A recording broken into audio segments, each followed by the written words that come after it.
inmensa, con oportunidades de trabajo y progreso para todos. ¿Qué trajo la droga en Argentina? Pobreza cero en la Argentina. Es nuestro enemigo, es el enemigo del pueblo. La basura de la droga. Necesitamos escuela, educación, presupuesto, amor.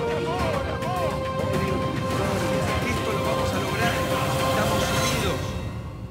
¿Pero 200 pesos son? La Argentina del asco, la Argentina de la miseria, y también le vamos a dar un segmento a la Argentina humorística. La primera era del asco.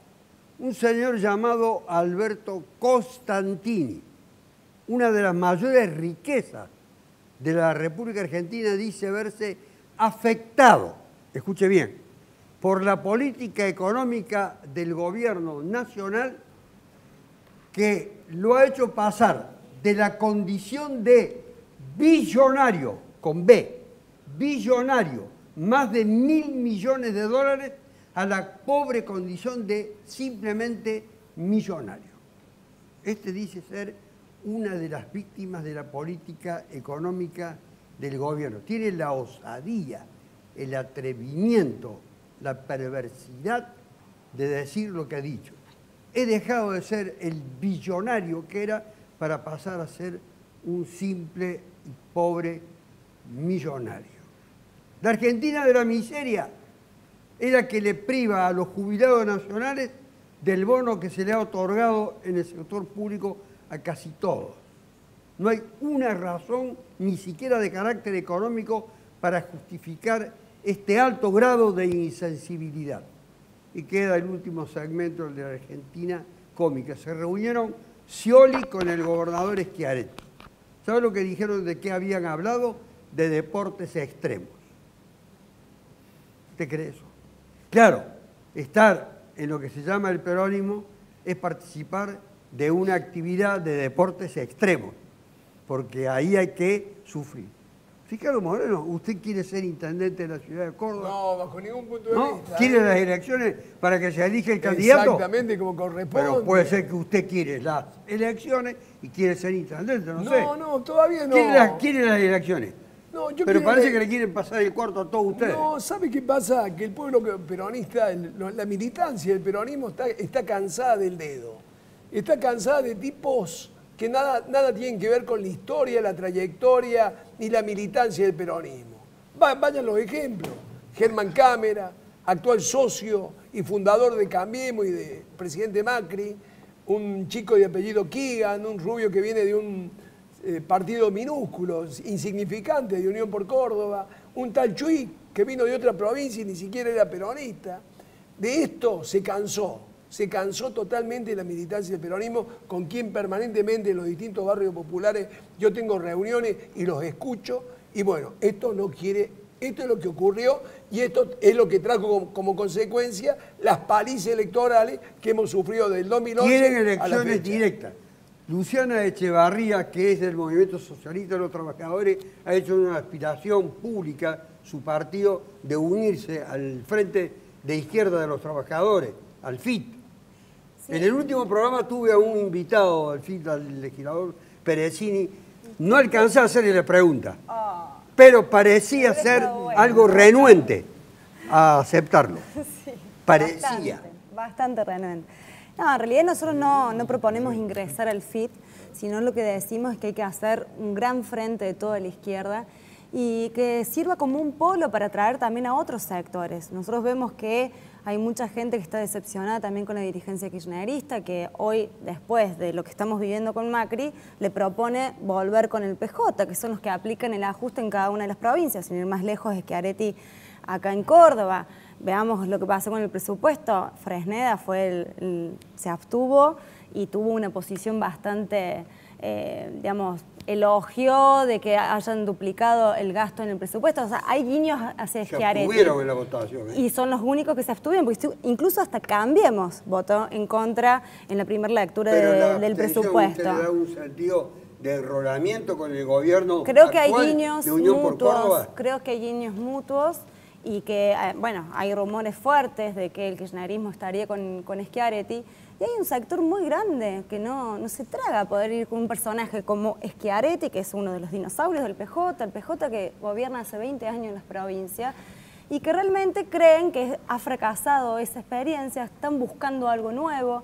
Creemos que hay gente potable en ese sector, pero sobre todo tiene que unirse a la izquierda. Me quedé con la intriga el otro día de la pregunta que no alcancé, la había adelantado, no alcancé a formularla para saber. Y fíjate que lo que me contestó Salas, que ¿cuáles eran las FIT? posibilidades que ustedes tenían? Adrián Vitales fue sacerdote, hoy tiene una activa participación en el gabinete del intendente Martino de Río III. Hay un gran embate, la primera condición en la que quiero explotar. Hay un gran embate en este momento en la Argentina contra el Papa, primero. Contra la Iglesia Católica, en segundo lugar. Aquí hay una de las iniciadoras, que después le vamos a preguntar, de lo que no solamente la cuestión de la separación de Iglesia y Estado, sino también hay otros sectores de izquierda que demandan al arzobispado de Córdoba por vía judicial y política. ¿Esto obedece a algo?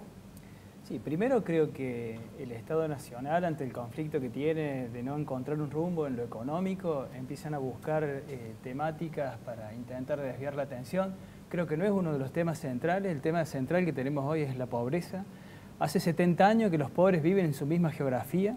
La única posibilidad que tienen los pobres de ampliar esa frontera geográfica es cuando usurpan tierra y los matan a palos.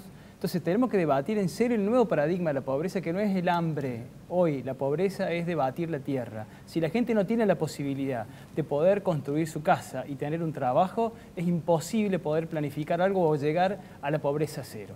Y con respecto, digo, a la Iglesia o las religiones, históricamente, desde que el hombre es hombre, siempre han sido parte, digamos, de los conflictos políticos. Pero me parece que en este momento el enfrentamiento o buscar este pseudo enfrentamiento obedece a desviar la atención de las problemáticas que tenemos. Por eso se tocó el tema del aborto, el tema de Iglesia y Estado. Yo creo que tiene que separarse el tema de Iglesia y Estado. Me parece bárbaro. ¿Por qué? Porque en el siglo XIII, con el edicto de Milán, de Constantino, la Iglesia se aparta del Evangelio y comienza a ser parte del poder y de los estados. Entonces me parece perfecto que la Iglesia haga el gesto de volver a los orígenes, que es el Evangelio. Vaya tomando nota, profesora Echevarría, de lo que acaba de decir. El ex sacerdote católico sigue perteneciendo a la fe católica. Yo sigo al carpintero de Nazaret. Me parece muy buena definición.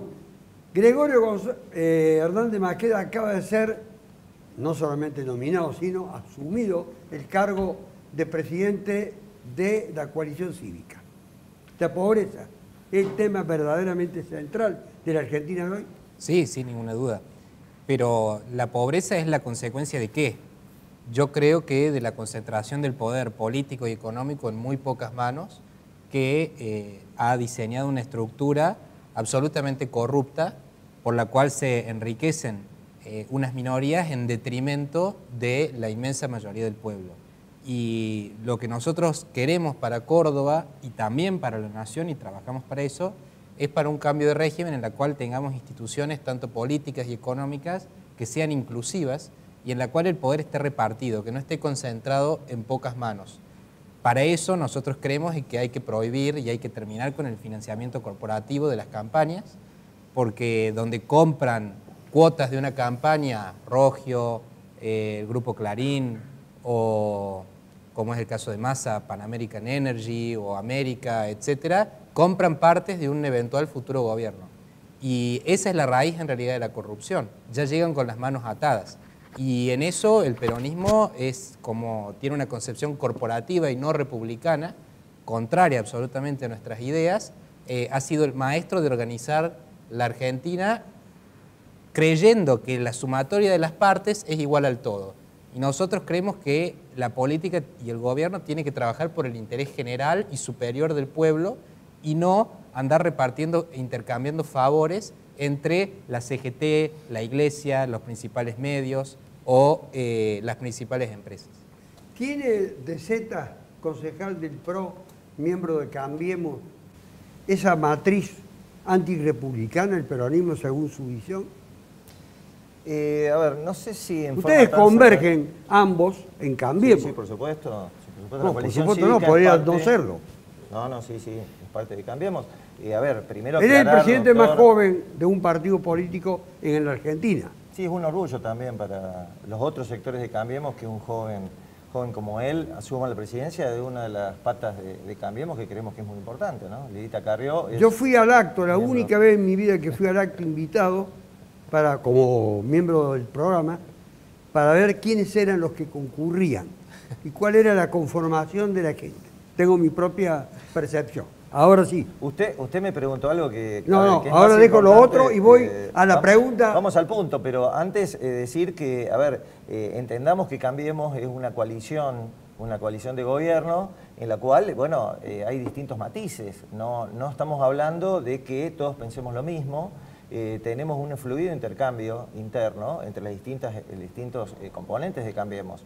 Muchos, dicen de que no se los escucha, que el gobierno nacional o, digamos, el presidente Macri o la expresión de gobierno que hoy es que es el PRO no escucha a sus socios. Yo estoy convencido que no es así, justamente se escucha, se ha dado marcha atrás, porque si hay algo que hace este gobierno, si hay algún error o si se considera que algo no está correcto, no está bien, no hay ningún problema en corregir, en dar marcha atrás, en volver a rectificar. Fíjese, por eso lo que usted ha preguntado... Pero fíjese, Zeta, que es usted es muy importante. astuto, porque yo le hice una pregunta completamente diferente y usted salió rápidamente a defender de un seguro embate que va a tener el PRO y Cambiemos en el programa y fuera del programa también. Ya voy a volver no me diga que soy sobre el astuto, doctor, pero sí. antirepublicanismo Bueno. del peronismo.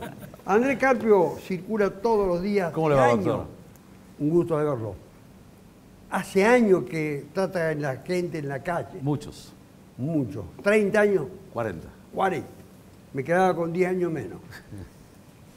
Hay una percepción en la gente de pérdida de confianza en las instituciones, los dirigentes, en la capitulación de algunos, en la traición de otros, no sé. Totalmente. La gente está decepcionada de los políticos argentinos. Cuando digo gente no digo los pobres, los más necesitados, el tema que usted abrió el programa con Luciana recién. El laburante medio, el tipo que tiene mucha plata, también está todo decepcionado. Y veo que ya hace un tiempo comenzaron nuevamente las promesas de lo que van a hacer el año que viene después de ganar las elecciones. O sea que seguimos en la mentira. Nos siguen mintiendo. Macri dijo, pobreza cero. ¿Cuánto llega la pobreza ahora? Impuesto a las ganancias. No vamos a pagar impuestos por trabajar. Y cada vez son más los que pagan impuestos a la ganancia. O sea, este país en 3 años de Macri no ha cambiado absolutamente nada. Al contrario, un país que va en retroceso. Nos vamos empobreciendo cada vez más. Y uno en la calle lo percibe, sale al centro y te vas a dar cuenta que hay cada vez más locales comerciales en alquiler, menos gente en los lugares en los grandes centros comerciales. El Día de la Madre bajaron las ventas, el Día del Padre bajaron las ventas, los comerciantes, tributo por una cosa, por otra. ¿A dónde vamos a llegar así? Moreno, usted está ahora como secretario político de las 62 organizaciones peronistas que acaban de ser reflotadas, tiene una gran cantidad de gremios. Exactamente. ¿Cuál es el nivel de combatividad real que tiene el Movimiento Obrero de Córdoba nucleado ahí? En estos momentos están peleando distintos gremios por las paritarias. Es una pelea feroz que tienen los dirigentes gremiales en cuanto al tema con los empresarios para ajustar al molde del costo de vida lo que realmente necesitan cada uno de sus representantes. Algunos están obteniendo el 40%, algunos. Algunos, otros prácticamente, por ejemplo, los de Alecit, los del Correo, ni siquiera le quieren dar un 10%. Esto es lo más triste. Es decir, ni el 10%. ¿Puede repetir ese dato? Sí, señor. Le doy a Alecit, cuyo secretario general es Marcelo Díaz y es el secretario adjunto de la 62, anda con una gran preocupación, con problemas de salud, porque no puede llegar a un acuerdo con el estamento que tiene el regulamiento de su paritaria para darle a sus empleados realmente un justo aumento de acuerdo al costo de la vida actual. Donde sea el 10%. Y ni siquiera el 10% le quieren dar. Ni siquiera el 10%. Ni siquiera eso. Por eso están en conflicto permanente, por lo menos para que atiendan esta súplica gremial en cuanto a dar una posibilidad de un 30 o de un 20, de lo que sea. ¿Que se barría? ¿Quiere que le diga una cosa? ¿Sabe qué significa esto? Significa que quienes están al frente de las entidades gremiales sufren las consecuencias del estrés de esta circunstancia que le genera el Estado, porque el secretario gremial, la cabeza de un gremio, tiene que darle respuesta a sus afiliados. Y si sus afiliados no tienen, observan que un gremio como el de camioneros logra un 45% de ajuste y a ellos no le quieren dar ni siquiera un 10%, entonces esa situación cae y recae sobre dirigentes estresados. Usted es escéptica, a ver. Claro. Y la verdad que el triunvirato de la CGT no lo veo con ese problema, sinceramente. Es otra historia esa, totalmente distinta, que coincido con vos. Por supuesto, yo creo que en general no es la idea de Pablo Moyano y con puede haber Pablo alguna Moyano excepción, pero en general la dirigencia hoy sindical no está a la altura de las circunstancias para nada. Lo de la CGT ha sido bochornoso realmente de levantar este último paro por un bono que es una dádiva, digamos que una realmente... limosna. Y sí, una limosna que no alcanza para nada. Hoy estuvimos que no le llega a Asamblea todo, Provincial en sea UPC y nos terminan dando un bono que es una suma en negro, no remunerativa. Que los jubilados no los reciben. Bueno, en el caso de los docentes sí, acá en Córdoba, pero los jubilados, como bien dijo el doctor al principio del programa, no lo van a recibir cuando no hay ningún tipo de justificación para eso. Pero la situación es realmente insostenible. Se están perdiendo fuentes de trabajo. Y nosotros que teníamos cláusula gatillo no fuimos los que más perdimos este año, pero la mayoría de los sectores están perdiendo 15%, 15 puntos este año. Y así vamos a arrancar el año que viene. Un año que además es electoral y sabemos que eso nosotros lo podremos hacer jugar a nuestro favor.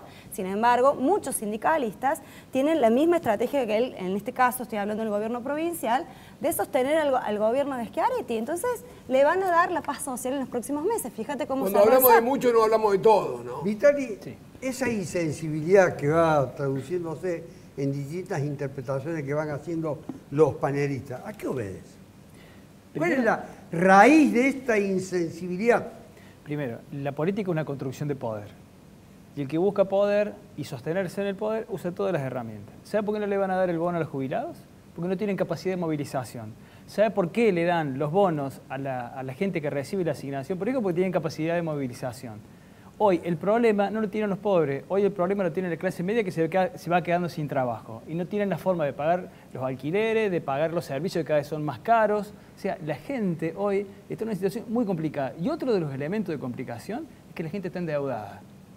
La mayoría de la gente que recibía o que recibe la asignación sacó crédito. Los jubilados sacaron crédito. Estamos con una población endeudada y con los precios por arriba.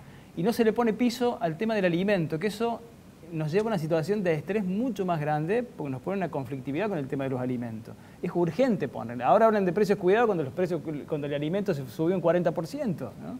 Pero me parece que son situaciones muy complejas. Hay un escenario que no se vislumbra con responsabilidad y me parece que estamos jugando y tensionando con las necesidades de la gente. ¿Qué van a hacer, Hernández Maqueda, para instalar en esa coalición de la cual ustedes forman parte este espíritu distinto, más tendiente a responder a las demandas populares?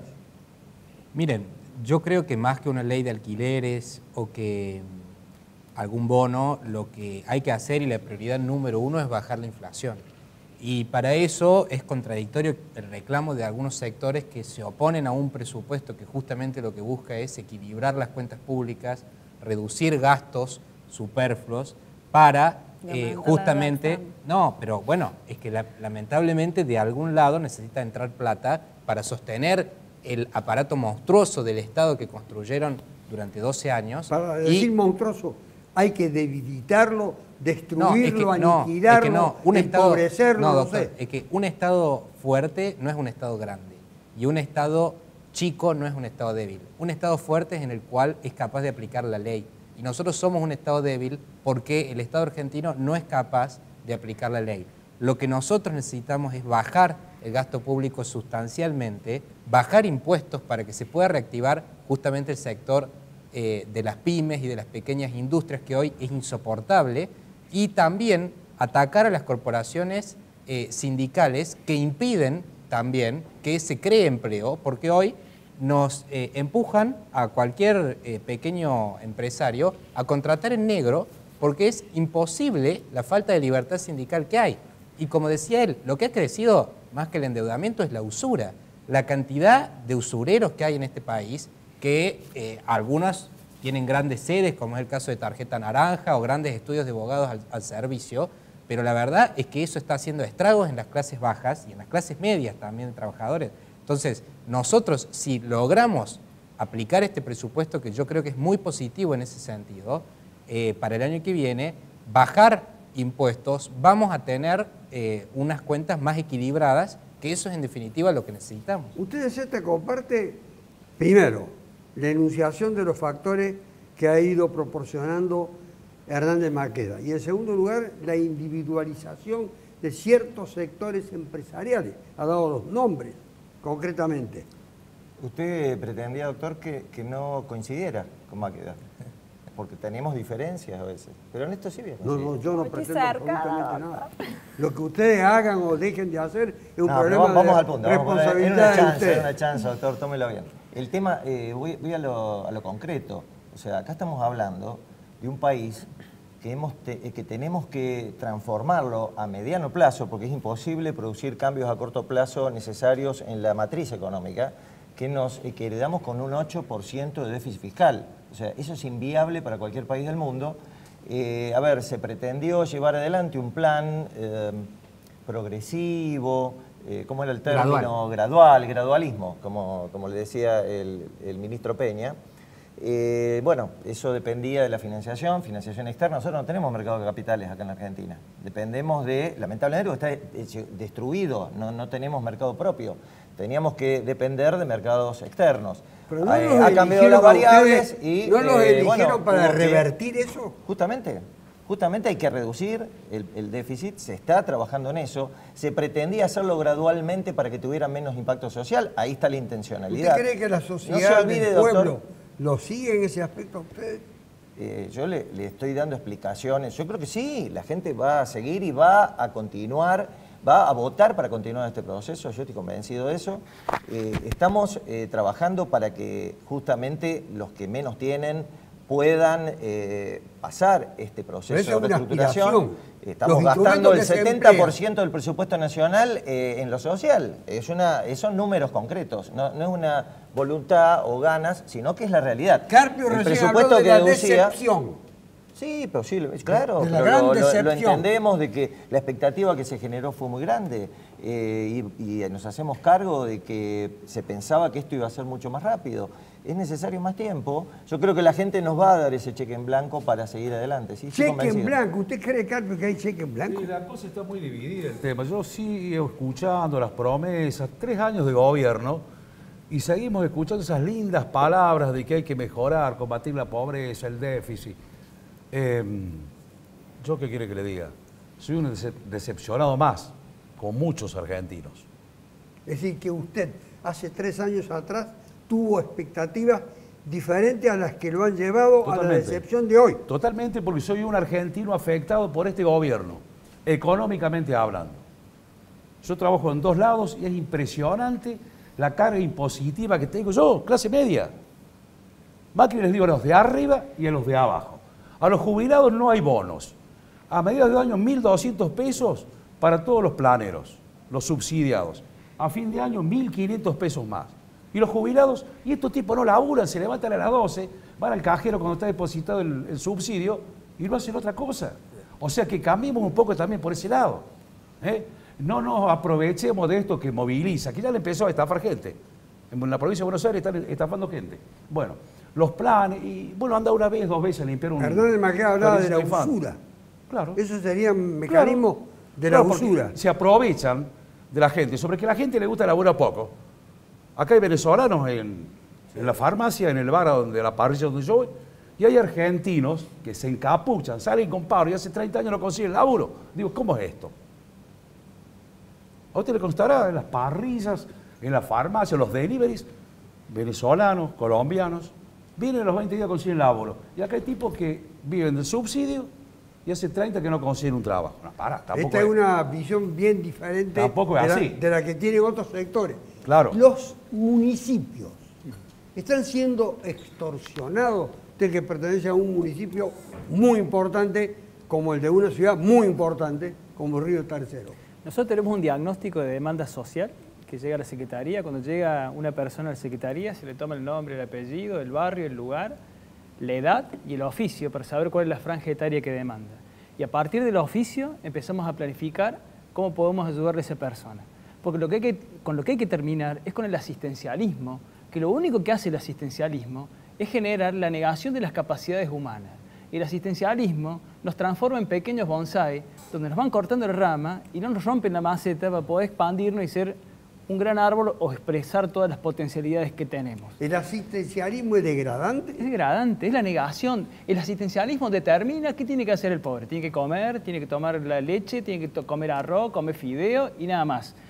El asistencialismo es la manipulación más perversa que hay. Pero la única posibilidad de... ¿No habría una explosión? No, a ver, una cosa. Una cosa es que la gente esté en situación de crisis. Otra cosa es que la gente siempre la mantuviste con el asistencialismo. Cuando crecíamos a tasas chinas en el 2007, seguían los bolsones alimentarios. Pero perdón, doctor, eso responde a una ideología muy concreta, que es el populismo. No se cortaron nunca los módulos alimentarios, ¿no? Hoy seguimos con módulos alimentarios. O sea, los programas siguen y nadie los saca porque nadie se anima a plantear las cosas. Hay que generar una ética de responsabilidad social, pero esto se hace con la gente y no sin la gente. Y otro detalle, los programas tienen que llegar a la gente que necesita. Y para eso se necesitan diagnósticos. No se lo puedes dar a cualquiera. Cuando se lo das a cualquiera, generás estas manipulaciones de gente que vos la necesitas para llevarla a ciertas manifestaciones o usarla para Como cosas... eso es un principio de respuesta, voy a tener que hacer la pausa. En 3 minutos estamos de regreso y continuamos con esta motivación que lo ha llevado al presidente de la coalición cívica a decir que la cuestión pasa por lo ideológico. ¿Es así? ¿Pasa por lo ideológico? Claramente. Ya volvemos en 3 minutos. Pobreza cero en la Argentina. Esto lo vamos a lograr. Frente al televisor hay cientos de propuestas, cientos de espectadores, miles de espectadores, millones de espectadores del mundo. Pero frente a los programas de opinión, ¿qué quiere el espectador? Participar. ¿Y cómo participa? Él quiere tener soluciones, quiere visualizar que los participantes del programa le ofrezcan soluciones, que no se queden solamente con el diagnóstico. No es un mecanismo solamente para atrapar la atención, sino para que el programa durante los 60 minutos que se extiende, que se repite varias veces a la semana, le sirva después para tomar posiciones. Hernández Maqueda, usted dijo recién, a propósito de lo que manifestaba Adrián Vitali, que el tema era ideológico. No, lo que decía yo es que esas políticas asistencialistas responden a una decisión política que está precedida por una ideología, es decir, por una idea que consiste en buscar esclavizar a la gran mayoría del pueblo, mantenerlos en la pobreza y, obviamente, que no se mueran. Pero este es un proyecto político que fue aplicado en Argentina desde hace décadas y con el cual nosotros queremos terminar. Esto obviamente... Cuando dice usted nosotros, se refiere... Cambiemos, sin ninguna duda. Pero sin ninguna duda. Nosotros sabemos que el costo de sacar esta cultura clientelar, populista, no se puede hacer de un día al otro porque es impracticable, primero para un gobierno que tiene minoría en ambas cámaras, porque Cambiemos se hizo del Ejecutivo, pero no del Congreso. Entonces, este es un elemento que no se puede dejar de lado. Y lo segundo es que esta cultura y este conjunto de ideas sobre que el Estado lo tiene que hacer todo y que me tiene que dar todo y que yo tengo solo derechos, pero no se entiende que detrás de esas exigencias de derecho hay alguien que tiene que cumplir una obligación. Y hay alguien que tiene que producir y trabajar y contratar gente y crear riqueza para que después pueda ser distribuida. Entonces, nosotros estamos dando esa lucha cultural que es lo que nos va a permitir después aplicar con mayor efectividad las políticas que nosotros estamos haciendo de promoción del empleo, de la industria, del trabajo, del comercio, abrirnos al mundo y así crecer. Cambiemos, se propone a cambiar algo. No puede esperar. Y yo Ya la no verdad era que para- pensaba que recién cuando hablaba él de que si están aumentando cada vez más la pobreza es difícil poder terminar con este esquema. Realmente la obligación es del Estado de garantizar las cuestiones básicas como la salud pública, la educación pública. Nada de eso sucede hoy. Las fuentes de trabajo, están privatizando cada vez más cosas. El presupuesto que se acaba de votar, la deuda externa ya representa el 87% del PBI, es uno de los índices más altos del último tiempo. Entonces, así va a ser muy difícil que la gente, digo, pues yo coincido con que el asistencialismo genera dependencia y hay que terminar con eso. Ahora, para eso hay que generar trabajo genuino. Y este gobierno lo que está haciendo es terminar con las fuentes de trabajo. ¿Es responsabilidad del Estado crear condiciones aptas para el trabajo? Y por supuesto. Y si vos liberas la Creo que hay economía y diferencia de permites... opiniones sobre eso acá. Y seguramente, yo recién bromeo de que estaba cerca de acá, porque sí, Pues yo tenemos la posturas saco del cerco ideológicas. físico.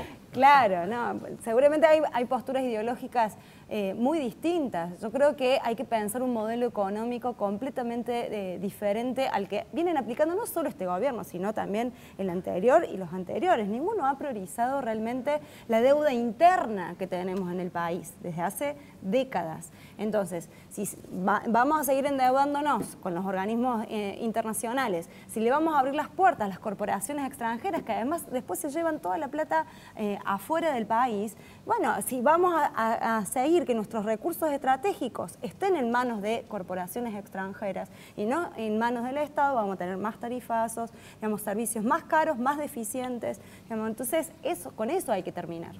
Gobernadores, intendentes peronistas, o que se dicen peronistas, o se han presentado con distintos nombres por el peronismo, participan de gran parte de la política nacional. No sé hasta cuándo. Las coyunturas políticas quizás generen circunstancias que hacen que hoy se presenten como funcionales a un sistema. Pero acá hay algo muy particular, Aida Bedeán. El pueblo está cansado. Recién lo escuchaba Carpio, la decepción que existe en un pueblo de una estafa electoral que ha sufrido, hoy pide una sola cosa: que se acabe el lirismo dentro de la política y que aparezcan los puestos de laburo, que aparezcan las soluciones al hambre, como decía.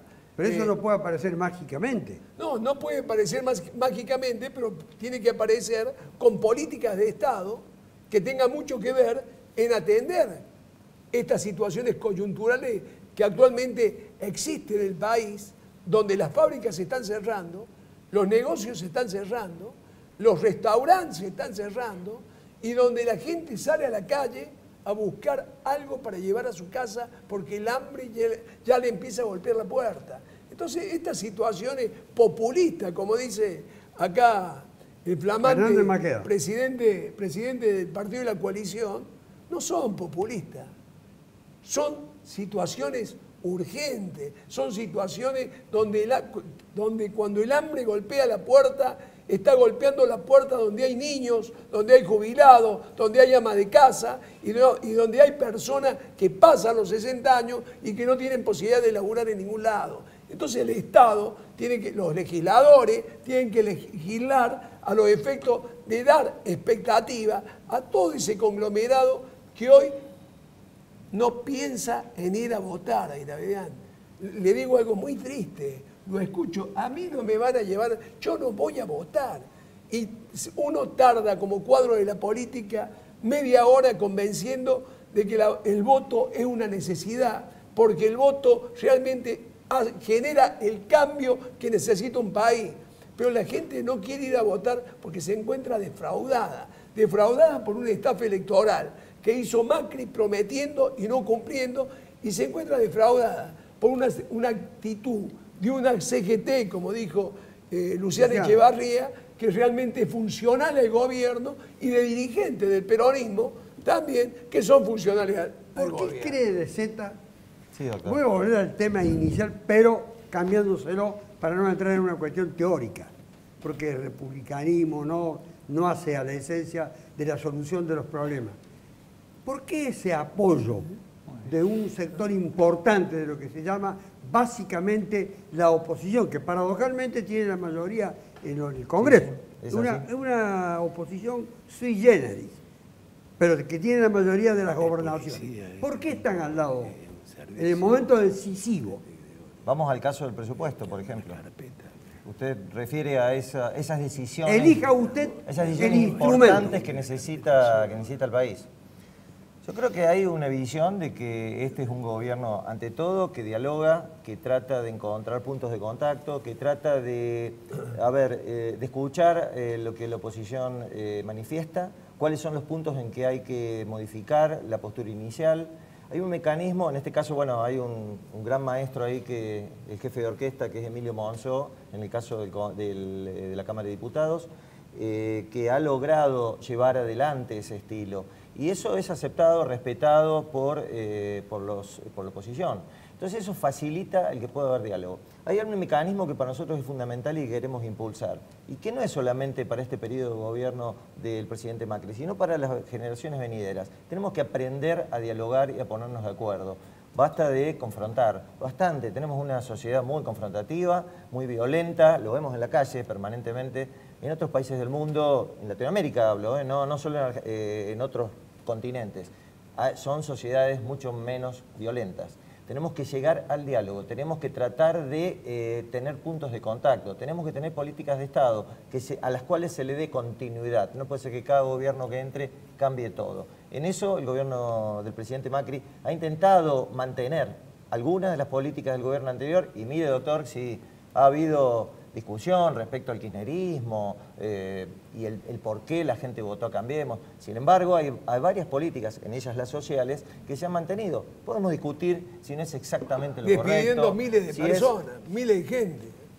Si vamos al caso, hemos ampliado todos los planes sociales, más que el kirchnerismo, para justamente sostener todo lo que venía. Esto no es de ahora, esto hace 2 años. Y sin embargo, no tenemos ningún problema en mantenerlo. No estamos en una discusión violencia latente, Vitali. Y hay una situación de tensión. Y está muy Usted participa de un área decisiva en el municipio de Río Tercero, y allí puede percibir no solamente lo que el habitante de Río Tercero, sino casi diríamos los habitantes de toda la provincia. Sí, la foto de la ciudad de Río Tercero de 60.000 habitantes, la foto que se proyecta, digamos, en distintos lugares. Ese es el valor del testimonio que usted nos puede brindar hoy.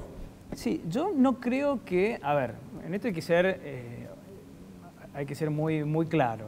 No es la situación del 2001, no hay que inventar, digamos, esas escenas de otros tiempos. Pero estamos en una situación donde la gente no tiene trabajo, está endeudada, ¿no? Le cuesta pagar los servicios, la gente ya no accede al gas, entonces tiene que cocinar con leña, les va deteriorando la calidad de vida.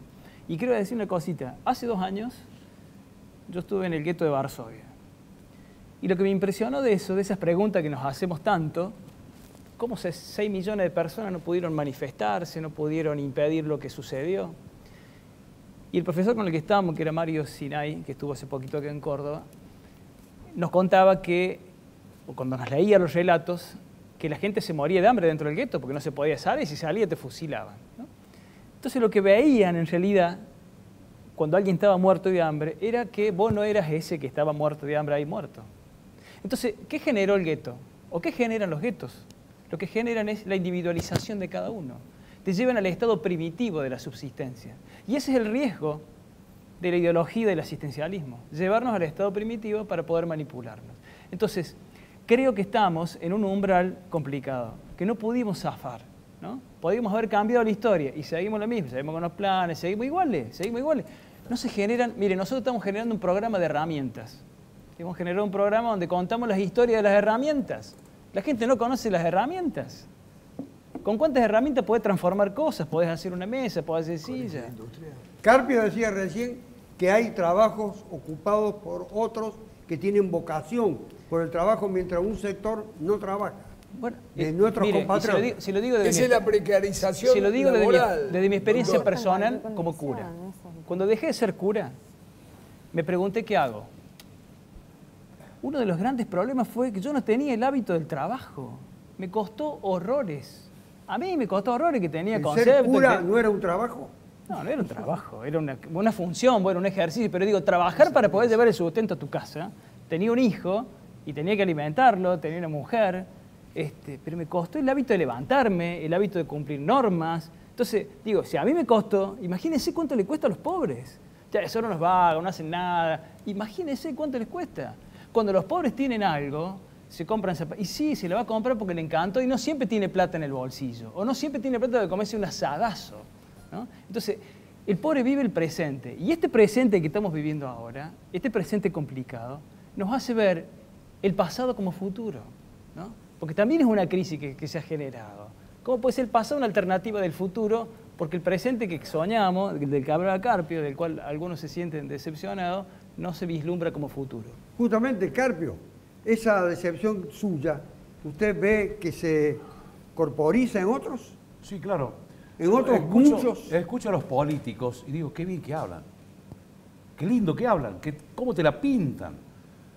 Pero como decía Ramón Bautista Mestre, obras, no palabras. Basta de palabras, basta de mentiras, hechos. Y ponemos siempre a los pobres, que no conocen las herramientas, que los subsidian. Pero los no tan pobres también. ¿Por qué cree que la gente vota siempre a los mismos, aparentemente? Un día dijeron... Porque les prometen cosas. Nunca más. Les prometen cosas. Yo toqué el tema de los jubilados recién del famoso bono, que va a haber gente que no paga ganancias, pero con ese bono va a pagar unos pesos en ganancias. Y los jubilados, que le pusieron el hombro al país, dale, no van a cobrar el bono. Los que no laburan, cobraron 1.200 a medio de año, ahora van a cobrar 1.500. Y sacan a usted por trabajar, a mí, al doctor Ricardo Moreno. Eso lo pagamos nosotros, pero no es la cosa darle y depositarle en la cuenta bancaria. Le demos laburo, que vayan a trabajar, que hagan algo. Hoy en este país se paga a los jóvenes para que estudien, a los que hemos llegado. Si yo no estudiaba, mi vieja me agarraba con la chancleta y me daba para que vaya a estudiar. Hoy le pagan 4.500, 5.000 pesos para que los chicos vayan a estudiar. No, mandarlos que vayan a estudiar. Una de las cosas que hacen a la confiabilidad de las dirigencias es ser elegido por la gente cuando pertenecen a los partidos, por las bases, en actos electorales democráticos. Yo empecé el programa diciendo que usted podría ser, tal vez, porque lo he visto en las redes, mucha gente que propicie que usted sea candidato. Que lo sea o no lo sea, lo determinarán los afiliados. Sí. Ahora, ¿habla eso de una participación de la gente al margen de su drama, del drama que estamos observando que existe por las carencias, por las bajas retribuciones?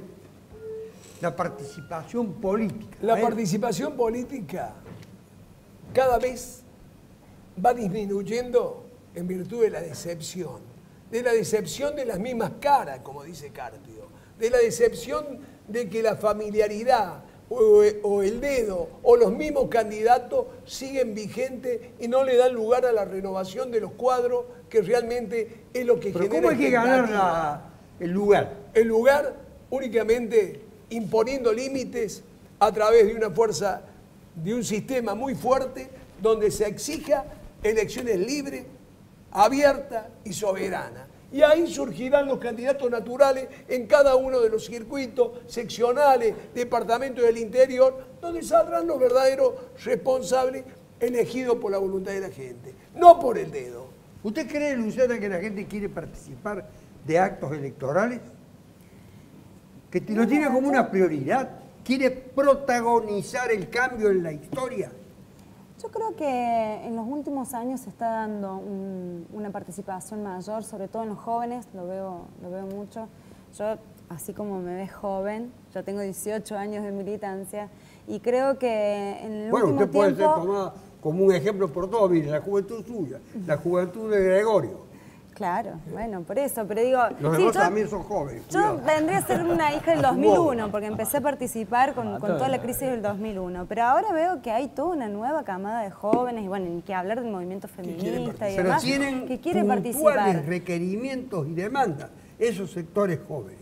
Quizás no abarcan todo el universo. Justamente lo que quieren es terminar con las estructuras de todo tipo, digamos, no solamente, ahora se dio mucho con la cuestión feminista, con la cuestión de la disidencia, con la pelea de la educación sexual en las escuelas, digamos, con la cuestión también del medio ambiente, hay un activismo muy fuerte en relación a eso, y vos fíjate, en nuestra provincia se dio con Monsanto, se dio con la autovía, digamos, o sea, hay espacios de participación, pero nosotros siempre insistimos en que este sistema hoy, con estas instituciones, no da espacio para que vayamos más de 4 años a ir a votar. No da espacio que cómo se conquista. Claro, pero tiene que haber mecanismos de participación directas permanentes de la gente, de los vecinos en la cuestión del municipio. Eso no existe hoy, entonces eso desalienta. ¿Advierte que hay vocación de participar? Ahora que está frente a un partido. Sí, lo que coincido con ella es que tanto las mujeres como los jóvenes estamos marginados de las principales decisiones del poder. Porque es cierto que podemos votar, que podemos usar las redes, que podemos movilizarnos por alguna u otra causa que realmente nos convoque, pero, por ejemplo, y como una autocrítica al espacio que yo pertenezco, el otro día vino el presidente en Río Cuarto, sacaron foto los 10 principales dirigentes de Cambiemos Córdoba, eran todos hombres mayores de 40 o 50 años, todos, no había un joven o no había una mujer. Y como decía ella, tenemos al dinosaurio de Schiaretti, que hace 170 millones de años que nos gobierna, que fue funcionario de Menem, que fue funcionario pero lo vota la gente. No importa, pero lo que quiero decir es que lo votan porque él se hace de las estructuras, de las cajas y de los resortes del poder real, y nosotros, los jóvenes, nos marginan permanentemente de los espacios de decisión cuando ya salió una estadística el otro día, el año que viene vamos a ser el 44% del electorado entre los 16 y los 35 años. Entonces ustedes son los que van a diseñar el nuevo país. Claro, yo lo que digo es que la dirigencia política en una democracia tiene que ser lo más parecida posible a la sociedad. Y hoy no tenemos esa realidad. Hoy tenemos una realidad en la cual en la sociedad son principalmente, y sobre todo en los barrios más pobres, las mujeres las que llevan adelante las familias, los comedores, las que salen a trabajar, tienen 2, 3, 4 trabajos, y los jóvenes somos los que tenemos, en teoría, mayor vida por delante y que sin embargo no tenemos un decir en las decisiones, en las legislaturas, en los congresos o en los ejecutivos. Yo creo que eso, y ¿qué trato de hacer yo dando el ejemplo, militando también desde los 17 años, desde muy joven como ella, tratar de decir, bueno, se puede, no vamos a pedir permiso, sino vamos a reclamar los derechos ciudadanos que tenemos. ¿Cómo cambiamos la foto esa a la que acaba de aludir Gregorio? A mí me entusiasma algo, porque Luciana dijo algo que me interesa y que creo que es cierto. Hay también una movilización transversal y temática. Sí, sí. Esto ha pasado con la discusión respecto al aborto. Voy a hacer una observación. Y temática. Nos queda un minuto. Bueno, eso es lo que quería remarcar. Y creo que es saludable para el país que exista la discusión transversal, que no sea solamente partidaria o ideológica, porque enriquece el debate. Lo vimos con el tema del aborto y creo que se va a dar en otros temas, doctor. Y eso me parece que es una evolución saludable para el país y lo está demostrando que son justamente los jóvenes quienes están, de alguna manera, comenzando este cambio. ¿Las demandas de los jóvenes son indetenibles? Son muy interesantes. Yo creo que nadie la vio, pero el año que viene va a tener una incidencia fuertísima la Ola Verde, que fue todo un movimiento de jóvenes en el debate del aborto, pero en el debate de muchas temáticas juveniles. Yo creo que es un tema, o va a ser un movimiento que va a influir muchísimo en las decisiones políticas el año que viene. Preste atención a esto último que se ha dicho, cómo puede llegar eventualmente, a cambiar el mapa electoral, la composición electoral de una sociedad que está agotada en sus expectativas a partir de la irrupción de los sectores jóvenes en función de requerimientos propios, pero también cuando se comprometan para el resto de las cuestiones esenciales que hacen al desarrollo de la sociedad. Hasta la próxima. Esos son 2 taxis, 2 pizzas.